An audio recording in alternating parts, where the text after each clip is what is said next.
J'aimerais vous dire bienvenue dans la maison du Seigneur ce matin. Bienvenue dans la présence de Dieu. Vous savez que vous n'êtes pas là par hasard. Le Seigneur était là.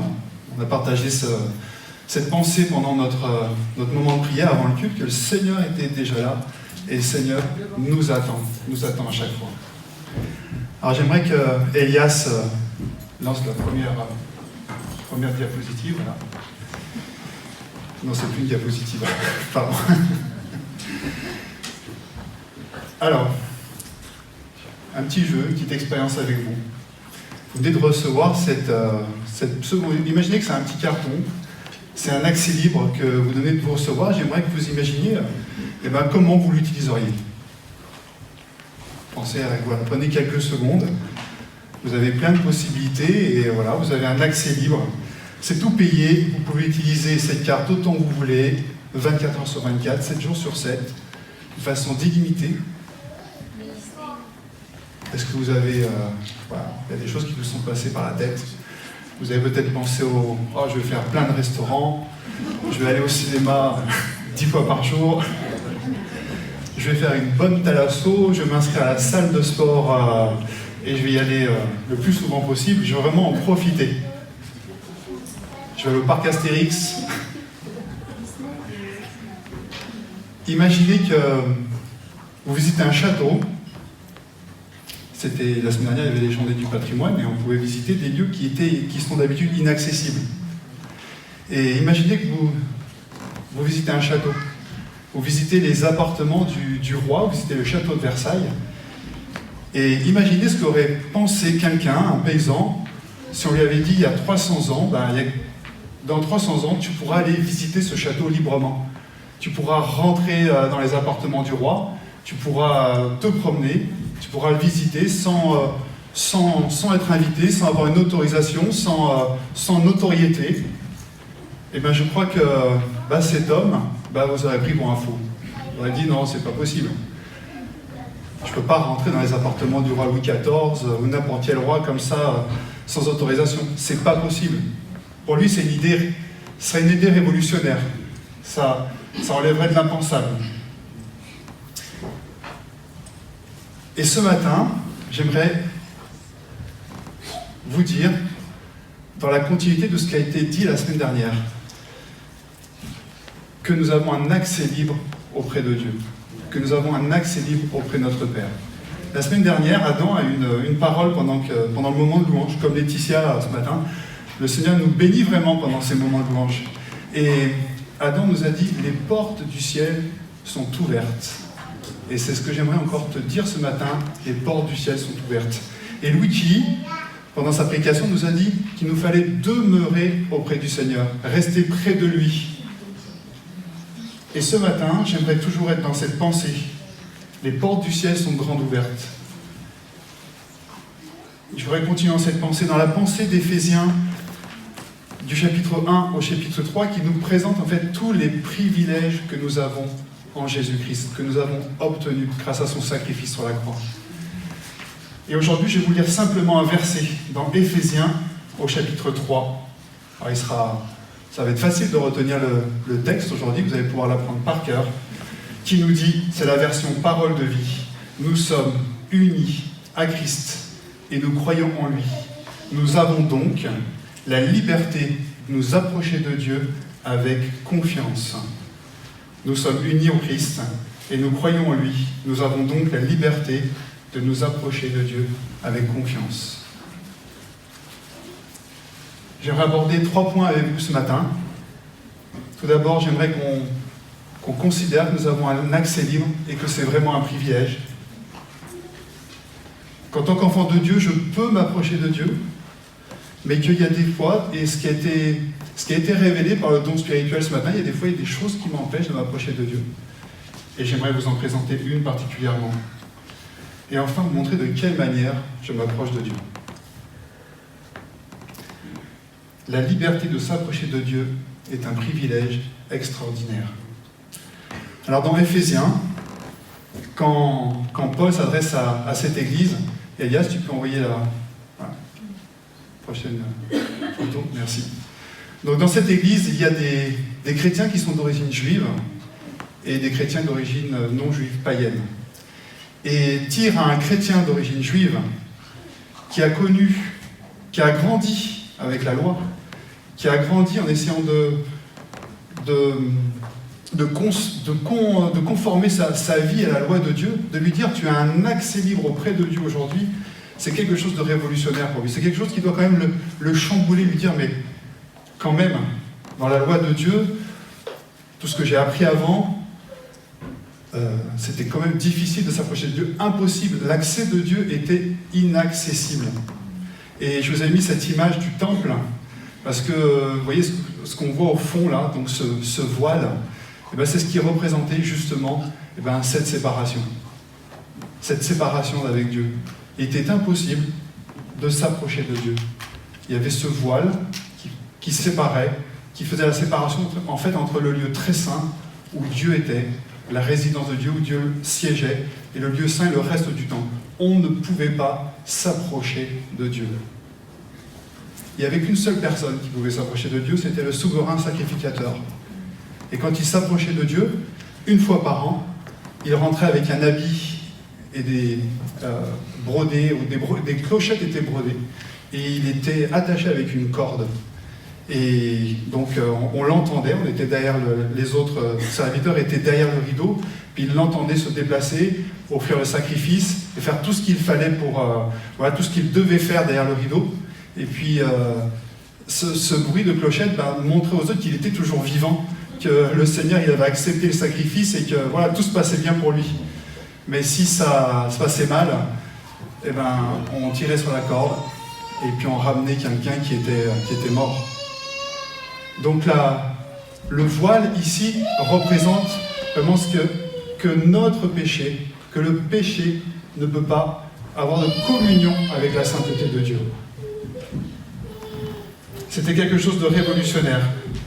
Paul dit à ces chrétiens qui sont d'origine juive, vous êtes libres de vous approcher de Dieu aujourd'hui, grâce à Christ, parce que vous avez été unis à Christ. Et dans cette église-là, il n'y avait pas que des chrétiens d'origine juive, il y avait aussi des chrétiens qui venaient d'autres religions, qui étaient, qu'on dit païens. Et pour eux, la situation n'était pas meilleure. Si je relis Éphésiens 2, versets 12 à 13, parce qu'Éphésiens 12 n'existe pas, il n'y a que 6 chapitres. En ce temps-là, il parle aux autres chrétiens, ceux qui n'étaient pas juifs. Vous étiez sans Messie. Vous n'aviez pas le droit de faire partie du peuple d'Israël. Vous étiez étrangers aux alliances. Toutes les promesses, toutes les alliances qui avaient été proclamées avant étaient réservées au peuple d'Israël. Ils n'avaient aucun droit. Vous étiez sans espérance et sans Dieu dans le monde. Il leur dit maintenant, par votre union à Christ, parce que vous êtes unis à Christ, vous qui autrefois étiez loin, très loin, vous êtes devenus proches grâce au sacrifice de Jésus-Christ. Il va dire à ces chrétiens qui sont d'origine juive et qui sont d'origine non juive que vous tous, vous avez accès à Dieu par le sacrifice de Jésus-Christ, parce que vous êtes unis à lui. La prochaine image, Elias. Merci. Vous connaissez ce lieu ? Je ne sais pas si on peut le visiter librement. Et là, si vous essayez d'y rentrer sans autorisation, vous risquez une bonne peine de prison, puis il y a beaucoup de gardes du corps qui vous seront tombés dessus avant de pouvoir accéder au bureau du président. Et c'est une histoire qui est racontée sur le président Abraham Lincoln. C'est pendant la guerre de sécession, et énormément de monde voulait venir le voir. Énormément de monde voulait le rencontrer. Il y avait des ambassadeurs, des hommes politiques. Et puis les gens du peuple aussi avaient le droit d'aller le voir, mais il fallait d'abord passer par un secrétaire qui vous disait d'attendre, parce que la file d'attente était très longue, il fallait attendre des heures. Et puis un jour que les gens attendaient, il y a un petit garçon qui est passé, et puis qui est passé devant tout le monde. Et puis avec un grand sourire. Et puis les gens n'étaient pas très heureux. Comment ça se fait qu'il passe devant tout le monde ? Il devrait faire la queue comme les autres. Et puis le secrétaire a expliqué et leur a dit que le président avait donné des consignes sur ce petit garçon. Il dit c'est Ted, c'est le fils du président. Et son père a donné cette consigne, n'empêchez jamais Ted de venir vers moi. N'empêchez jamais mon fils de venir vers moi. Il avait un accès libre à ce lieu qui, pour la plupart des hommes, des humains sur la terre, est inaccessible, sauf avec une autorisation, avec une invitation. Mais lui, il avait un accès libre à ce lieu parce qu'il était le fils du président Abraham Lincoln. Et je crois que nous aussi, ce matin, on doit vraiment réaliser ce privilège que nous avons accès auprès du Père, auprès de notre Dieu, parce que nous sommes ses enfants. Nous sommes ses enfants, nous sommes ses fils, nous sommes ses filles. Nous avons le privilège aussi d'accéder à un endroit qui n'est pas vide. Quand on va visiter un château, quand on visite, par exemple, pendant les journées du patrimoine, souvent on va visiter des endroits qui sont vides, qui ne sont plus habités. Mais là, vous allez visiter un endroit où le roi est toujours présent. Et c'est le roi qui vous accueille en personne. C'est parce que je suis uni à Christ. C'est parce que Christ m'a fait un cadeau. Vous vous souvenez ? Je vous le répète, je suis choisi, je suis adopté, délivré, éclairé, acquis et uni. C'est parce que je suis uni à Christ. Je fais partie de sa famille. Je suis son enfant, que j'ai un accès libre auprès de lui. C'est parce que je suis uni à Christ aussi, parce que c'est grâce à lui. C'est pas à cause de mes mérites, c'est pas à cause de mes efforts, c'est pas grâce à mes efforts, mais c'est parce que je suis uni à Christ, c'est parce que je suis uni à lui, et c'est grâce à lui uniquement. Et c'est parce que le Seigneur, quand il me voit, il voit Christ qui vit en moi. Le Seigneur nous veut tout près de lui, c'est ce qu'on a chanté ce matin. Alors n'attendons plus, allons-y le plus souvent possible. Les portes du ciel sont grandes ouvertes, comme disait Adam la semaine dernière, et j'aimerais encore vous le redire ce matin. Pour tous ceux qui se sont approchés, pour tous ceux qui sont restés à leur place, mais qui sentent qui ont l'impression que la porte s'est refermée, que la porte est entrouverte. Non, les portes du ciel sont grandes ouvertes. Quand ? À quel moment j'ai cet accès libre ? Je voudrais te dire ce matin que le Seigneur n'a pas d'heure de consultation. C'est pas comme si tu vas chez le médecin et tu prends rendez-vous. Non, c'est chaque instant qui est favorable. Tu peux aller voir le Seigneur, aller auprès du Seigneur quand tu veux. Il n'est pas trop occupé. Il s'intéresse à toi. Comme le disait Laetitia, il s'intéresse à tes besoins. Il s'intéresse à tes fardeaux. Il s'intéresse à tes peines. Il s'intéresse à toi. Tu as un accès libre auprès de Dieu 24 heures sur 24, 7 jours sur 7, à n'importe quel moment. Qui est-ce qui peut s'approcher de Dieu ? Est-ce que c'est réservé simplement au pasteur ? Est-ce que c'est réservé à la personne qui, voilà, ça va bien dans ma vie spirituelle, je peux m'approcher de Dieu ? Non, c'est réservé à tout le monde. Même si tu traverses en ce moment des moments difficiles, ben le Seigneur te dit, ne reste pas là, ne reste pas loin de moi, mais tu peux t'approcher de moi. Ouais. Est-ce que c'est réservé simplement aux adultes ? Moi, je crois que c'est réservé aux ados, et c'est même réservé aux enfants. Je crois qu'on peut se convertir, qu'on peut donner sa vie à Jésus quand on est un enfant. Voilà. Et je crois que Cité Libre ce matin va nous montrer les enfants qui vont donner leur vie à Jésus. Donc on peut vraiment s'approcher de Dieu 24 heures sur 24, à tout moment. Il est toujours là, il est toujours disponible, il est toujours prêt à nous écouter. Alors ce matin, j'aimerais voir avec toi qu'est-ce qui peut nous empêcher de nous approcher de Dieu. Le Seigneur nous veut près de lui. Si tu as accepté Jésus comme ton sauveur, comme ton Seigneur, si tu es uni à Christ, tu as cet accès libre. C'est sa volonté. Je peux dire que je suis un enfant de Dieu, je peux venir à lui à tout moment, mais c'est vrai qu'il y a des moments où ça va me paraître plus difficile, où je vais avoir comme des barrières, alors que Jésus, à la croix, il a tout enlevé. Et j'aimerais te dire ce matin qu'il y a un ennemi. Il y a un ennemi qui veut nous empêcher de nous approcher de Dieu. Vous savez ce que ça veut dire, la traduction de diable ? Division. C'est celui qui divise, c'est celui qui désunit, c'est celui qui sépare. Alors il n'a aucun pouvoir pour le faire. Quand on est uni à Dieu, quand on est un enfant de Dieu, il ne peut pas le faire. Mais je crois qu'il peut te le faire croire. Il peut agir sur les pensées et par ses mensonges, il peut nous tromper. Et c'est le père du mensonge. Le diable a pour objectif de nous éloigner de lui. Il est aussi appelé l'accusateur dans la Bible. On voit dans Zacharie 3 que Josué se tient devant Dieu et il y a une personne qui est à côté de lui. Et c'est le diable qui est en train de l'accuser. Et le Seigneur lui dit « Je te réprime ».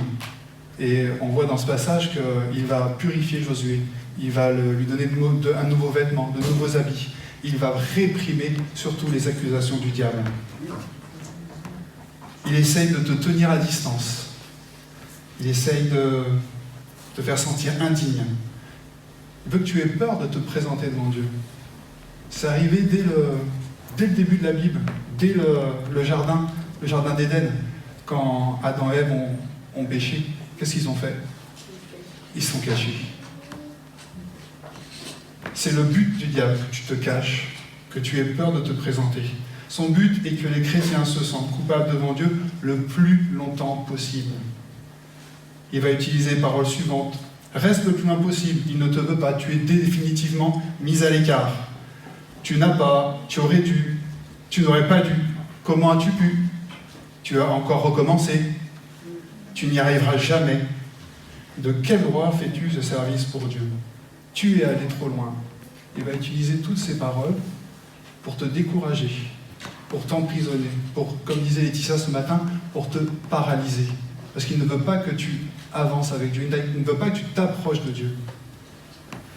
Il te rappellera tes péchés, le remords. C'est ce que c'est le remords? C'est la vive douleur du moral causée par la conscience d'avoir mal agi. Le remords, si on le fait en 2 mots, le remords, remords. Derrière, il te mord et il le fait plusieurs fois. Et c'est difficile de s'en défaire. Il veut te faire oublier ton assurance avec laquelle je peux m'approcher de Dieu. Est-ce que Dieu m'aime toujours de la même façon? Est-ce que je peux encore le servir? Est-ce qu'il continuera à être avec moi? Est-ce que je peux m'approcher de lui? S'il peut te faire douter de l'assurance de ton salut, il ne se privera pas. Il construit aussi, il essaye de te donner une image négative de toi. Je suis nul, je suis un mauvais chrétien. Est-ce que je suis chrétien? Il veut que tu oublies ta valeur, la valeur que tu as pour le Seigneur. La culpabilité nous paralyse. Elias, tu peux envoyer la prochaine diapo. Voilà. Elle te met dans une cage. J'ai pris cette image de cage parce que je ne sais pas si vous avez vu le film Le Voyage du Pèlerin. Et à un moment, donc, c'est Espérant et Chrétien qui sont en route, vers le royaume de Dieu et se détournent. Le chemin est un peu difficile et là, il y a un chemin qui est plus facile à prendre. Et puis au début, tout va bien parce que les 2 chemins sont parallèles, mais à un moment, le chemin se détourne. Il tombe dans un piège, il termine à un endroit où personne n'aimerait aller, c'est le château du doute et du désespoir. Et là, il se retrouve dans une cage, comme ça, à s'accuser. Je n'aurais pas dû, qu'est-ce que j'ai fait? Pourquoi j'ai fait ça? Pourquoi tu m'as écouté? Voilà. Et la culpabilité, c'est ça, c'est le diable qui veut te mettre comme dans une cage, mettre comme dans une prison, pour t'empêcher de grandir dans ta foi. Il veut t'arrêter, te paralyser. Il veut te paralyser dans ta relation avec Dieu. Peut-être que tu vas moins ouvrir la parole de Dieu, parce que quand je vais ouvrir la parole de Dieu, j'ai peur d'être jugé. Je vais peut-être aussi moins prier, parce que j'ai honte de me présenter devant mon Dieu. Ça va aussi impacter mes relations avec mes frères et sœurs. Je vais peut-être m'éloigner de l'Église parce que je suis sous le fardeau de cette culpabilité. Le diable veut t'emprisonner, veut que tu restes dans cette cage pour avancer, pour ne pas avancer, pour éviter de grandir avec Dieu. La culpabilité sous-entend une condamnation. Mais la parole de Dieu te dit ce matin dans Romains 8, verset 1. Je corrige parce que j'ai remarqué Romains 1, verset 8, mais je crois que c'est l'inverse. Qu'il n'y a plus de condamnation pour ceux qui sont en Christ. Pour ceux qui sont en Christ. Parce que je suis uni à Christ, il n'y a plus de condamnation. Il a pris ma condamnation, il a pris ma culpabilité, et je suis justifié par sa grâce divine. Ma dette est payée. Vous savez faire la différence entre la grâce présidentielle et la grâce divine? Alors, la grâce présidentielle est accordée aux personnes qui qui ont des problèmes avec la justice, et donc le président donc, leur offre la grâce. C'est-à-dire qu'il ne va pas y avoir de sanction, il ne va pas y avoir de condamnation. Ça s'appelle la grâce présidentielle. Mais ces personnes donc, conservent leur casier judiciaire. C'est-à-dire que ce qu'ils ont fait n'est pas effacé. Et même, il y a possibilité d'avoir un recours, j'ai noté ça, un recours en révision. C'est-à-dire que si on trouve des éléments, on peut réouvrir le procès. Et ça veut dire que vous pouvez toujours être condamné, même en ayant bénéficié de la grâce présidentielle. Et la grâce de Dieu est complètement différente. C'est pas du tout la même chose. La sanction est ôtée, la condamnation est ôtée, le casier judiciaire est effacé, mais la justice de Dieu est satisfaite. Parce que quelqu'un va être sanctionné à ma place. Donc c'est vraiment la grande différence. Quelqu'un va être sanctionné à ma place, et c'est Jésus. Donc c'est pour ça qu'il n'y a plus aucune condamnation pour ceux qui sont unis en Christ, parce que Jésus a payé à ma place. La grâce divine, elle annule la sanction et la condamnation, mais le péché est expié, et est expié à grand prix. Il faut croire. Le verset dit, je suis uni à Christ, et parce que nous croyons en lui, par la foi en lui, il faut croire que cette dette est payée, que la justice de Dieu est satisfaite. C'est un combat, c'est pas facile, mais j'ai le Saint-Esprit qui est là pour m'aider à prendre cette victoire. Je ne suis plus condamnable, car Jésus a porté ma culpabilité pour toujours. J'ai un accès libre. Je suis uni à Christ. Uni à Christ, ça veut dire que le Saint-Esprit est en moi. Le Saint-Esprit habite en moi. Et vous savez que le but du Saint-Esprit, ce n'est pas de m'opprimer, ce n'est pas de me culpabiliser. Mais le but du Saint-Esprit, ça va être de me convaincre de pécher quand c'est nécessaire. Il va y avoir cette tristesse à l'intérieur, cette douleur. Et la Bible dit que on appelle ça la tristesse selon Dieu. Cette tristesse qui ne va pas m'accabler, qui ne va pas m'opprimer, mais cette tristesse qui va me conduire vers la repentance. Cette tristesse qui va me conduire vers la confession. Cette tristesse qui va me conduire vers le changement d'attitude, le changement de comportement. Cette tristesse que Dieu va utiliser pour me ramener à lui. Pas pour me laisser loin de lui, mais pour me ramener à lui. Dieu veut nous pardonner, veut nous restaurer, nous guérir, nous permettre d'aller auprès de lui. C'est auprès de lui, c'est en revenant vers lui que Dieu va pouvoir changer mon cœur. Et justement, c'est ce que le diable ne veut pas. Il veut que tu restes dans cette culpabilité, il veut que tu restes dans cette cage, que tu ne reviennes pas à Dieu, parce qu'il sait que si tu reviens à Dieu, ben le Seigneur, il va te transformer. Le Seigneur va te changer, le Seigneur va changer ton cœur. Dans 2 Corinthiens 7, au verset 10, il est dit « En effet, la tristesse, selon Dieu, produit une repentance à salut, dont on ne se repent jamais. » On ne se repent jamais de la tristesse qu'on a éprouvée quand Dieu nous a touchés, quand le Saint-Esprit nous a montré quelque chose, quand le Saint-Esprit a mis le doigt sur quelque chose dans notre vie pour nous ramener à lui. On ne se repent jamais de cette tristesse-là. J'ai un accès libre auprès de Dieu car j'ai confiance. Le diable veut m'enlever cette confiance. Il est dit par la foi, parce que nous croyons en lui. Et ce matin, j'aimerais te dire, fais davantage confiance à l'amour de Dieu qu'à tes sentiments. Fais davantage confiance à ce que Jésus a fait, pas ce que tu as fait, mais à ce que Jésus a fait. J'ai un accès libre auprès de Dieu car je connais mon identité en Christ. Le diable, en te culpabilisant, il voudrait te faire oublier cette identité en Christ. Il voudrait te faire oublier que tu es un enfant de Dieu. Et il voudrait te faire oublier aussi ta valeur. Ta culpabilité va t'enlever cette valeur. Ce que je vous ai dit tout à l'heure, où je me sens nul, pas bon, j'ai encore fait ça, je suis pas à la hauteur. J'ai un accès libre auprès de Dieu. Et mon identité doit me rappeler l'immensité de l'amour de Dieu.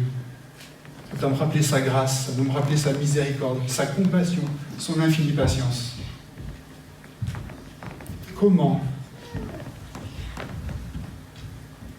Comment faire des disciples si moi-même, pour ma propre vie, je n'arrive pas à accepter vraiment tout ce que Jésus a fait pour moi. et à le croire et à le saisir? Comment je vais annoncer autour de moi que Jésus, que les autres ont besoin d'un sauveur, qui peut changer leur comportement, qu'ils ont besoin de recevoir le pardon, que Dieu est un Dieu de grâce. Il faut que, pour moi-même, déjà, je l'accepte dans ma propre vie, que je le vive, que je le saisisse pour pouvoir l'annoncer, pour avoir cette conviction pour l'annoncer. Et j'ai un accès libre auprès de Dieu car je suis accompagné. Je ne suis pas seul. Je vais vous montrer une petite vidéo qui montre que Christ est avec nous. Quand je m'approche de Dieu, il est non seulement mon avocat, mais il prie pour moi. Et quand Dieu me voit, c'est Christ qui vit en moi. Alors c'est une petite vidéo en anglais, mais elle est sous-titrée. Et je crois que ça dure 2 ou 3 minutes, donc je vous laisse voir. Qui vous montre que quand vous vous approchez de Dieu, je ne suis pas seul parce qu'à chaque fois, Christ est avec moi.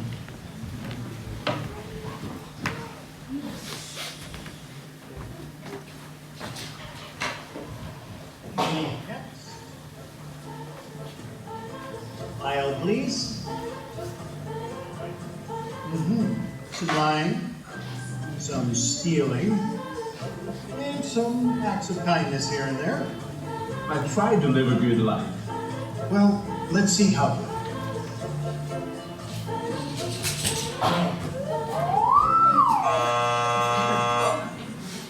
This way.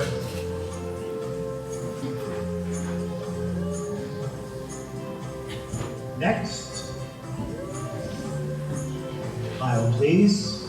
Okay, I admit it. I did a lot of bad things. Yes, I see. But I've done good things too, to offset the bad things. Like one time, I cheated on a test, but then I cleaned up trash in the park. That should balance out, right? Let's find out.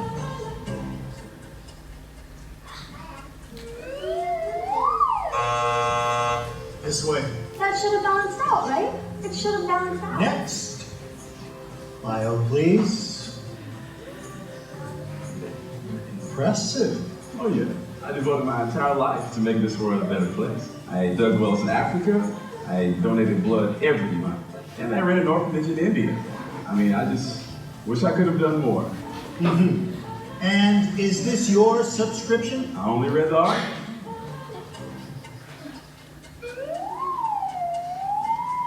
I only read the articles. I only read the articles. Next. My mom goes to church. Was baptized as a baby? Take American Express, right? Next. File, please. Whoa.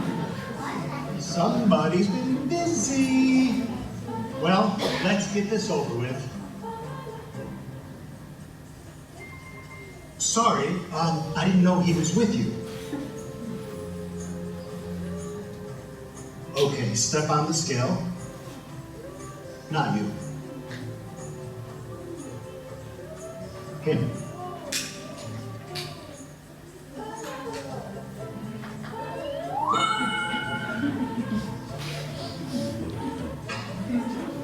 Hey, wait a minute. That is totally not fair.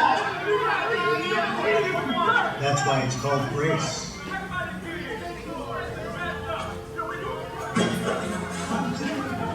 Next.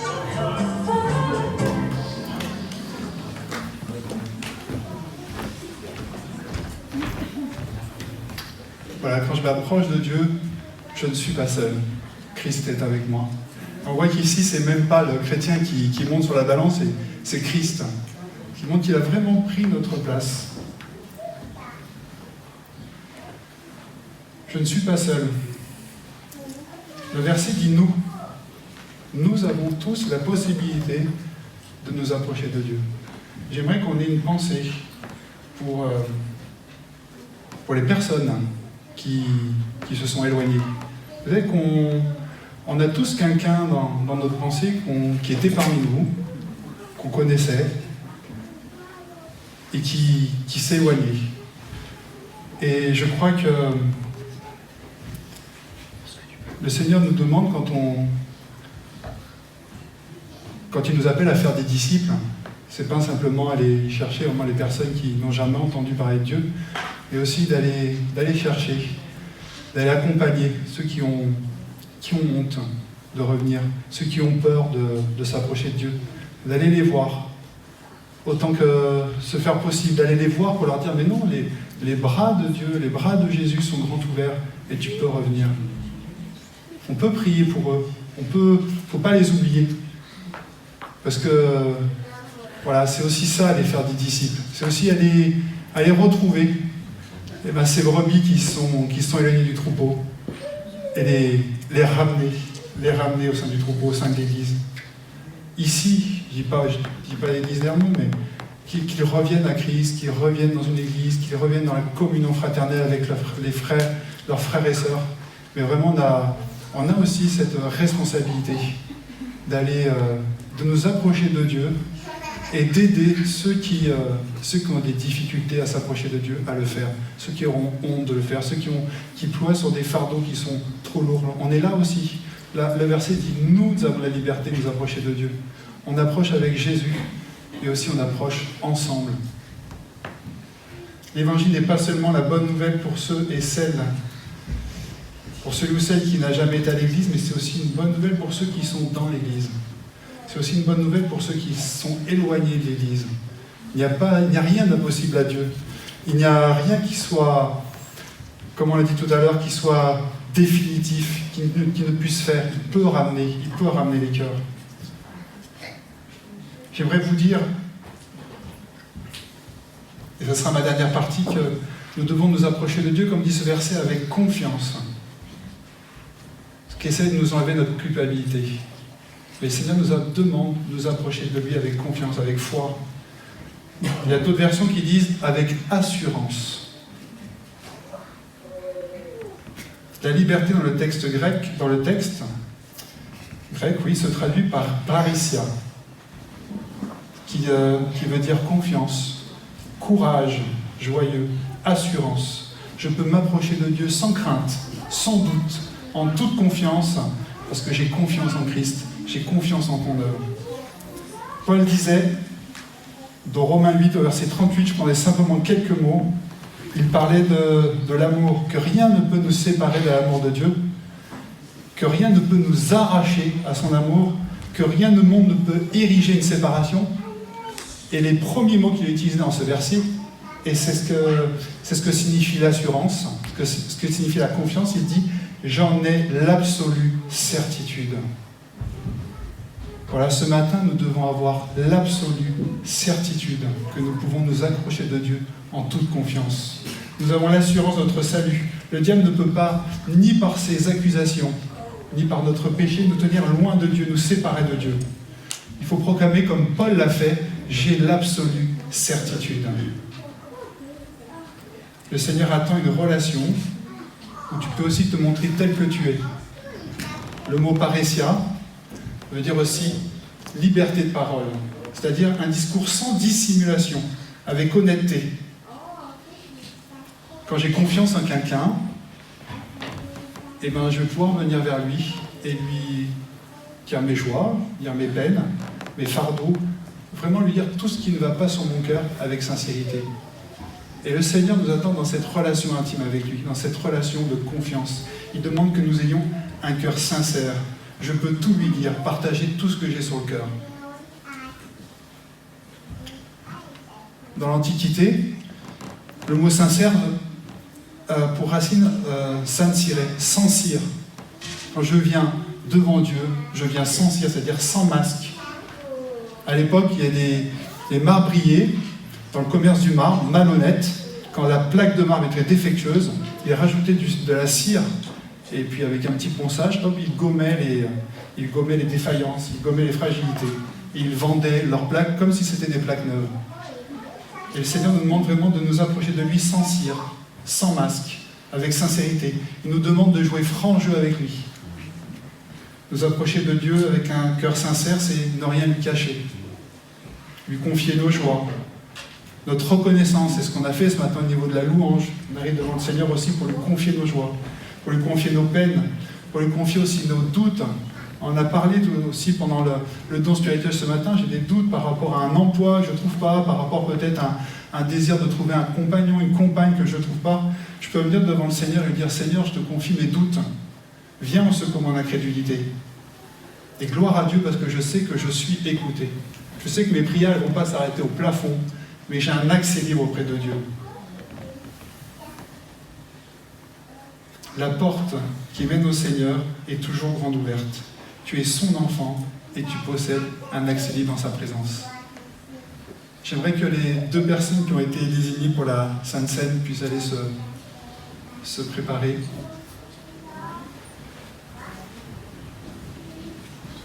Et je vais demander au groupe de louanges de revenir.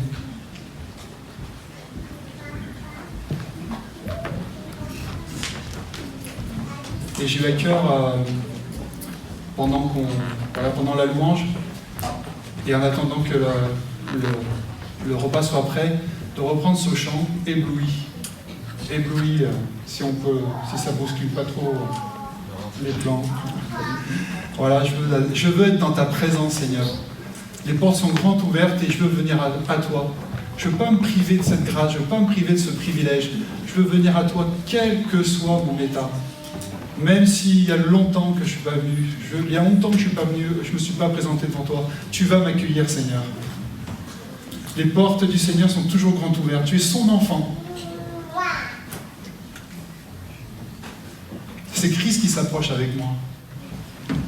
Il présente ses meurtrissures au Père quand je m'approche de lui. Jésus était accessible à tous. Pendant qu'il était sur la terre, vous vous souvenez, quand vous lisez les évangiles, vous voyez que Jésus ne rejetait personne. Il accueillait les pécheurs, il a accueilli Zachée, il n'a même pas rejeté le brigand qui était sur la croix. Pourtant, ce brigand, il n'avait jamais rien fait, il ne l'avait jamais servi. Et c'est au moment de la croix, dans ces dernières secondes, qu'il l'a accueilli. S'il le faisait avec des pécheurs, encore plus avec nous qui sommes ses enfants, il va le faire. Il va nous accueillir. Jésus a renversé toutes les barrières entre nous et Dieu. Il a vaincu le péché. Il a vaincu les reproches accusateurs de notre ennemi. Je peux m'approcher toujours avec assurance, avec confiance. Souvenez-vous que ce voile qu'on a vu tout à l'heure, il y avait 2 chérubins qui étaient brodés dessus. Symbolisait aussi l'accès inaccessible. Les 2 chérubins qui avaient une épée. Maintenant, ce voile s'est déchiré en plein milieu. Ces chérubins, ils se sont écartés. Et même quand je veux m'approcher de Dieu, ils vont faire une aide d'honneur pour que je puisse m'approcher de lui. J'ai un accès libre auprès de Dieu. J'ai un accès libre. Quelle que soit ta situation, la porte est toujours ouverte en Christ. Je voudrais te dire ce matin avec cette pensée, ne te prive jamais de venir dans la présence de Dieu. Amen.